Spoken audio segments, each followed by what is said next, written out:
जय हिंद। स्वागत है आपका फिर एक बार हमारे चैनल भारतीय एकेडमी पर। दोस्तों, आज के वीडियो में हम बात करने वाले हैं Coulomb's law in vector form के बारे में। यानी जो मैंने पिछले वीडियो में बात किया था वो कूलॉम के लॉ के बारे में बात किया था, और जो वो कूलॉम का लॉ था वो एक कंप्लीट कूलॉम का लॉ नहीं था, एक दिशा को बता नहीं रहा था। जैसे एक हम एग्जाम्पल आपको रखें कि कंप्लीट वो दिशा को कैसे बताएगा। जैसे एक व्यक्ति है जिसे ए के घर जाना है, वो किसी व्यक्ति के पास गया और उससे पूछा कि भैया मुझे ए के घर जाना है, तो वो बोला कि 5 किलोमीटर दूर चले जाओ। तो ये कंप्लीट उसको क्या रास्ता के बारे में पता चल गया, कंप्लीट इंट्रोडक्शन बता दिया। जो उसने पूछा था वो नहीं बताया, ठीक है। तो उसे ये बताना पड़ेगा कि तुम भैया 2 किलोमीटर या 3 किलोमीटर पूरब के दिशा में चले जाओ, वहाँ पर तुमको घर मिल जाएगा उसका ए का। या तो पश्चिम चले जाओ या तो उत्तर चले जाओ, दूसरी दिशा उसको क्या करेगा, बताएगा। तो जो पहले मैंने कूलॉम का लॉ पढ़ा था वो दिशा नहीं बता रहा था, लेकिन कूलॉम का जो नियम है ये एक सदिश है, दिशा को डिनोट करता है। तो यहाँ पर हम दिशा के बारे में ही बात करेंगे कि जो बल है वो कहाँ से कहाँ बल लग रहा है, किधर बल लग रहा है, इसके बारे में। तो कूलॉम एक सदिश राशि है, इसी के बारे में। चलिए अब अपना वीडियो ये शुरू करते हैं, ठीक है। पहले मैंने छोटा छोटा जो पॉइंट चार्ज लेते हैं, ये प्लस क्यू आवेश से, ये भी प्लस Q2 आवेश से, इसको मान लेते हैं Q1, इसको मान लेते हैं Q2। दोनों के बीच जो दूरी है उसको हम मॉड R मार लेते हैं इस बार, ठीक है, मॉड R मार लेते हैं। ये बोर्ड के लिए इम्पोर्टेंट है, ठीक है। अब देखिए यहाँ पर हम बात करें, एक चीज़ हम आपको बता दें कि अगर F हम लिख रहे हैं, F अगर A B ऐसे कुछ हम लिख रहे हैं, यहाँ पर कोई भी संख्या हो सकती है 1 2 3 4, तो ए ये दिखाता है कि किस पर बल लग रहा है, किस पर बल लग रहा है, किस पर बल लग रहा है। और बी बताता है कि कौन बल लगा रहा है, कौन बल लगा रहा है, कौन बल लगा रहा है। ये दोनों सेम चार्जेज हैं, ठीक है, प्लस प्लस है, और ये एक दूसरे को क्या करेंगे, प्रतिकर्षित करेंगे। तो देखिए इस पे तो F एक फोर्स लगेगा। अब इसमें वेक्टर हम लगा देंगे, क्योंकि हम सदिश के बारे में, दिशा के बारे में बात कर रहे हैं। तो इस पे बल, ये देखो किस पे बल लग रहा है, यहाँ 1 है तो 1 ही पे बल लगेगा ना। कौन बल लगा रहा है भैया, कौन लगा रहा है भैया, 2 लगा रहा है, तो 2 को यहाँ पर लिख दो। अब उसके बाद इसके बारे में बात कर लेते हैं, इस पर कैसे फोर्स लगेगा, ठीक है। तो इस पर कौन, किस पे फोर्स लगेगा, 2 पर। कौन लगा रहा है, 1 लगा रहा है। अब इसका मतलब मैंने कंप्लीट लगा दिया है, कौन किस पे बल लग रहा है, दिशा भी यहाँ पर आपको पता चला गया, ठीक है। इससे दिशा आप नहीं बता सकते हैं किस पे बल लग रहा है, 1 पर। कौन लगा रहा है, 2 लगा रहा है, यानी इस दिशा में बल लगेगा। ये बल किस दिशा में लगेगा, इस दिशा में, यानी ये इस दिशा में गति करेगा। यहाँ पर देखिए किस पे बल लग रहा है, 2 पर। कौन लगा रहा है, 1, और ये 1 प्लस है तो इसी दिशा में भेजेगा उसे ना, जाओ तुम इधर जाओ और तुम इधर जाओ, ठीक है। अब मुझे क्या करना है, इस पे ये कितना फोर्स लगेगा, यहाँ पर ये F के फॉर्मूला से निकालना है। जैसे ये फॉर्मूला हम पढ़े थे अभी इसके पहले, electrostatic force F = 1/4 pi epsilon not Q1 Q2 upon R², ये सूत्र पढ़े थे, ठीक है। हम देखिए इसके जगह हम K का मान भी रखते हैं, इसके जगह हम K भी रखते हैं, ठीक है। इसका मान आपको पता होगा 9 × 10⁹ न्यूटन मीटर स्क्वायर पर कूलम स्क्वायर, ठीक है। हाँ, तो अब हमें क्या करना है, इस जो ये फॉर्मूला है यहाँ पर अप्लाई करके इसके लिए बल निकालना है वेक्टर फॉर्म में, तो यहाँ पर दिशा भी बताना पड़ेगा। अब देखिए दिशा हम कैसे बताएंगे, यहाँ से अगर यहाँ से हम यहाँ तक जाते हैं, ठीक है, इसका वेक्टर फॉर्म कैसे लिखेंगे, तो फाइनल माइनस इनिशियल, यानी कि R2 माइनस R1। अगर यहाँ से हम यहाँ आते हैं, यहाँ से यहाँ आते हैं, तो इसका वेक्टर फॉर्म क्या होगा कि R1 final minus R2 initial. Final यहाँ आ रहा है, इनिशियल यहाँ, ठीक है। तो ये हो गया, मैंने इसको ब्रैकेट में बंद कर दिया, ठीक है। ये तीनों आपस में क्या रहेंगे, सेम रहेगा। ये तीनों आपस में क्या रहेगा, सेम रहेगा, ठीक है। या इसे हम, इस दूरी को हम ऐसे भी लिख सकते हैं, R यूनिट वेक्टर, इस दूरी को अगर यहाँ से यहाँ तक की हम दूरी को लिखें तो R21 भी लिख सकते हैं, ठीक है। ये भी लिख सकते हैं, ये भी लिख सकते हैं, ये भी लिख सकते हैं, तीनों, ठीक है। देखिए ज़्यादा हम आपको बताएंगे तो कन्फ्यूजन होंगे, हम बस 2 चीज़ लेकर चल रहे हैं। अब हम बात कर रहे हैं कि ये इस पर कितना फोर्स लगेगा, तो F12 पर फोर्स कितना लगेगा, तो 1/4 पाई एप्सिलॉन नॉट, ये तो रहबे करेगा, ठीक है। उसके बाद Q1 ये है, ये क्या है Q2, ये तो दोनों सेम रहेगा, Q1 इंटू Q2 बटा, इसे अभी यही ले रहे हैं, फिर उसके बाद हम ये लेंगे, ठीक है। ये लेते हैं R का क्या हो जाएगा, स्क्वायर हो जाएगा, इंटू इसका यूनिट वेक्टर लेंगे, इसका क्या लेंगे, यूनिट वेक्टर, R-R2 का यूनिट वेक्टर, ठीक है। यूनिट वेक्टर क्या होता है, अगर A का यूनिट वेक्टर है तो हम उसे लिख सकते हैं vector A upon mod A, ठीक है। ये यूनिट वेक्टर है, इसे हम इस रूप में लिखेंगे, तो हम कैसे लिखेंगे, F12 equal to 1/4 pi epsilon not Q1 Q2 upon, अब देखिए R स्क्वायर, ये दोनों सेम है, तो क्या हम ये R स्क्वायर की जगह ये पूरा वैल्यू रख सकते हैं, बिल्कुल रख सकते हैं। तो R1 माइनस R2 का होल स्क्वायर, ठीक है, का होल स्क्वायर, क्योंकि ये दोनों बराबर हैं, इक्वल टू, अब इसको पूरा हटाएंगे और इस नियम की जगह इसका पहले क्या करेंगे, वेक्टर करेंगे, इसका पहले क्या करेंगे, वेक्टर करेंगे, फिर इसका क्या करेंगे, मॉड करेंगे, ये मॉड में रहेगा, ये मॉड में रहेगा, इसका क्या करेंगे, मॉड करेंगे, ये वेक्टर में रहेगा। तो इसका वेक्टर पहले करिए, इसका पूरा ऊपर वाले का वेक्टर R1 माइनस R2 का वेक्टर बटा, इसी चीज़ को पूरा हम किस में ले लें, मॉड में ले लें, R1 माइनस R2 मॉड। इतना समझ में आया। अब इसका गुणा देखिए, ये सेम सेम है, गुणा होगा, एक पावर बढ़ जाएगा, तो F12 फोर्स का direction 1/4 pi epsilon not Q1 Q2 अपान, इसका जब आपस में गुणा होगा तो सेम सेम है, एक पावर बढ़ जाएगा, तो हम कर सकते हैं R1 माइनस R2, दोनों का वेक्टर लगा सकते हैं, ठीक है। मॉड ही ले लेते हैं हम, इसका मॉड क्यूब, 2 ये 1 ये 3 इंटू में ये ऊपर बच जाएगा R1 माइनस R2 वेक्टर, ठीक है। तो फाइनली हमारा जो फोर्स आ गया, F पर जो फोर्स लगेगा F12 पर, वो ये फोर्स लगेगा, यानी Q1 पर जो फोर्स लगाएगा कौन, Q2, वो ये फोर्स लगाएगा। ये डायरेक्शन के साथ पूरा हो गया कि कौन किस पे फोर्स लगा रहा है, ठीक है।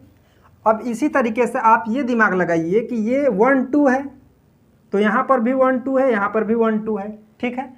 अब यहाँ पर 2 1 हो जाएगा, जो फोर्स हो जाएगा 2 1, तो यहाँ पर भी 2 1 हो जाएगा, यहाँ पर भी 2 1 हो जाएगा। तो ये F12 के लिए फोर्स है, यानी इस पर कितना ये फोर्स लगा रहा है। अगर इसके लिए हम निकालें, तब इसके लिए हम कैसे निकाल सकते हैं, इसके लिए हम निकाल सकते हैं दोस्तों कि F21 के लिए फोर्स अगर हम निकालें तो हम क्या निकाल सकते हैं, equal to 1/4 pi epsilon not, ये सब सेम रहेगा, ये भी सेम रहेगा, Q1 Q2 अपान, ये चेंज होगा, R2 माइनस R1 होगा, ये R2 माइनस R1, आइन दोनों तीनों क्या होगा, क्यूब होगा, जैसे 2 ये 1 कितना हो गए थे 3, तो यह यहाँ पर भी क्या हो जाएगा 3, यानी कि क्या हो जाएगा, क्यूब हो जाएगा, इनटू यहाँ पर जैसे लिखे थे 1 माइनस 2, तो यहाँ पर लिखेंगे क्या, R2 माइनस R1। बस दोस्तों ये देखिए, ये हमारा निकल गया क्या, Coulomb's law in vector form, Coulomb's law in vector form.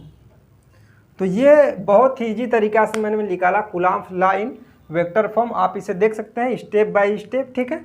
ज़्यादा कुछ नहीं लिखना होगा आपको, ऊपर बस लिखना होगा कूलम्ब एक सदिश राशि है। उसके बाद आप ये लिख सकते हैं अपने हिसाब से, एक मैंने प्लस क्यू आवर्स लिया, ठीक है, दूसरा मैंने प्लस 2 क्यू आवर्स लिया, दोनों के बीच की जो दूरी है मॉड आर लिया, इसका वेक्टर मैंने ये रखा, इस पर कितना इतना फोर्स लगेगा, Q1 पर इतना फोर्स लगेगा, Q2 पर इतना फोर्स लगेगा, फिर आप लिखिए Q1 पर लगा फोर्स इतना, फिर उसके बाद Q2 पर लगा फोर्स इतना। ये आप बेकायदे अपने पेपर में लिख सकते हैं, ठीक है। तो ये रहा कूलम्ब नियम का वेक्टर फॉर्म। अब अगले मैंने अभी इसको मॉप आउट करके हम लोग देख रहे हैं अध्यारोपण का सिद्धांत।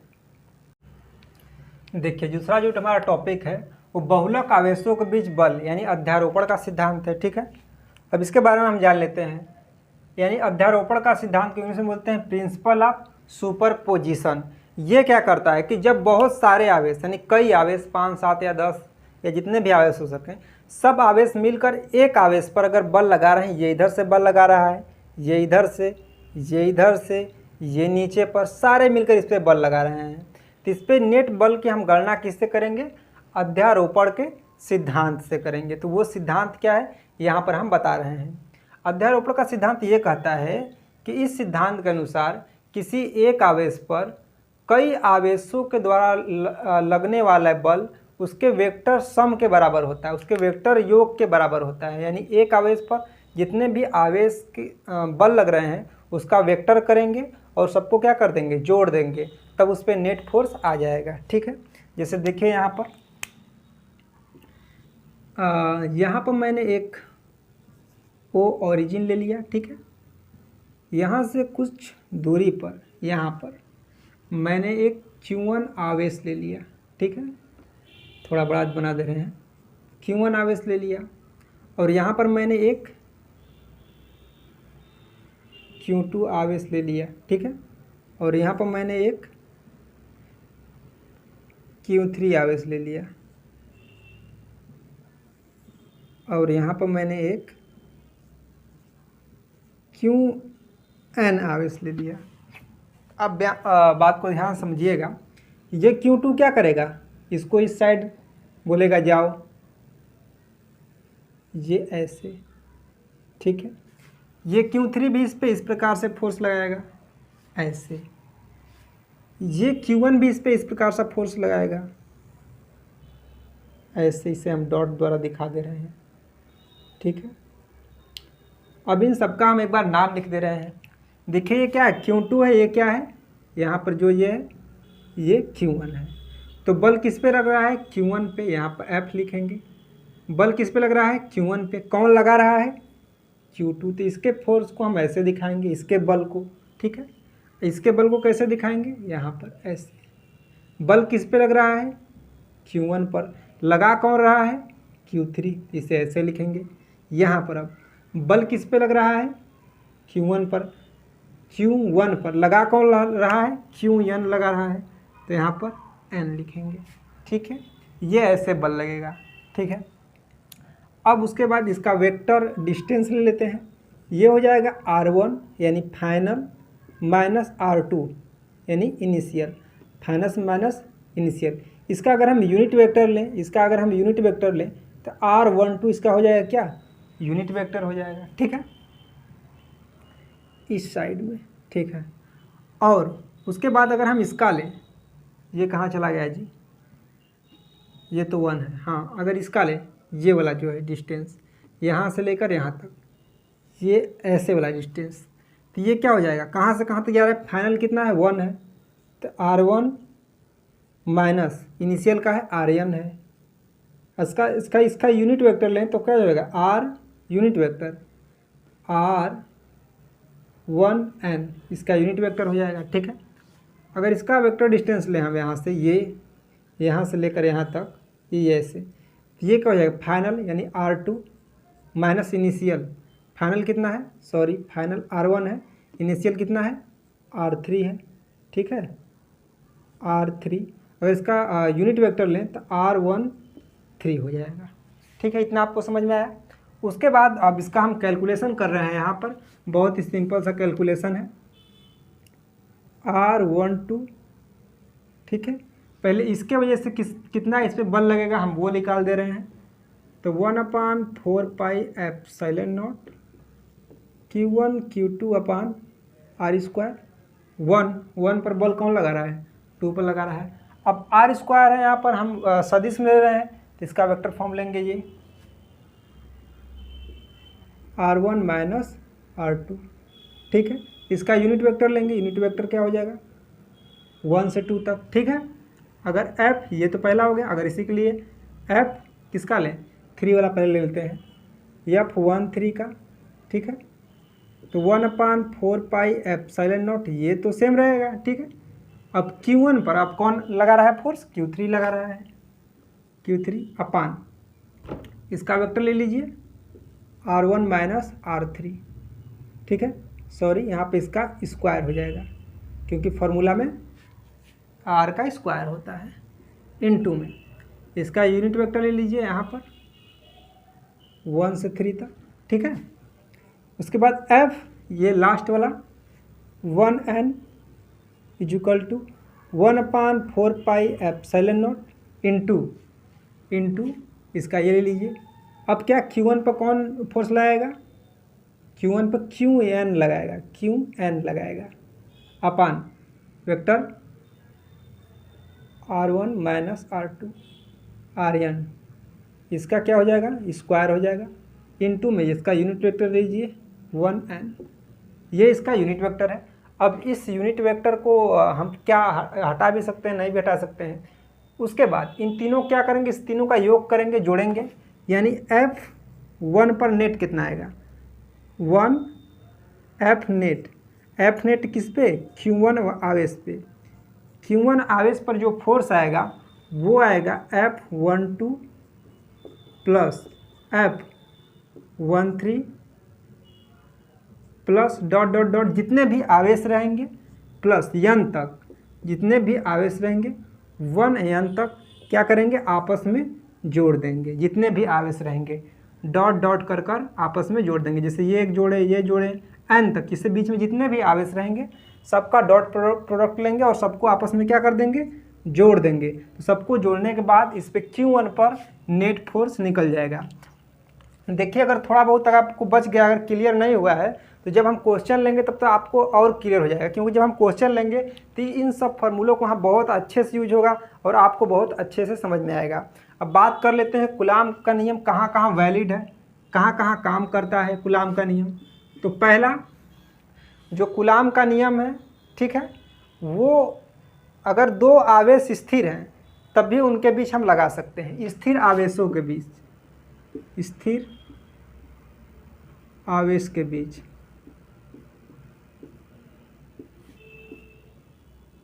कूलाम का नियम हम लगा सकते हैं, कूलाम का नियम लगा सकते हैं। दूसरा, अगर दो आवेश आपस में गति कर रहे हो, दो आवेश गति कर रहे हो तब नहीं लगा सकते। दो आवेश अगर गति कर रहे हो तो वहाँ पर कूलाम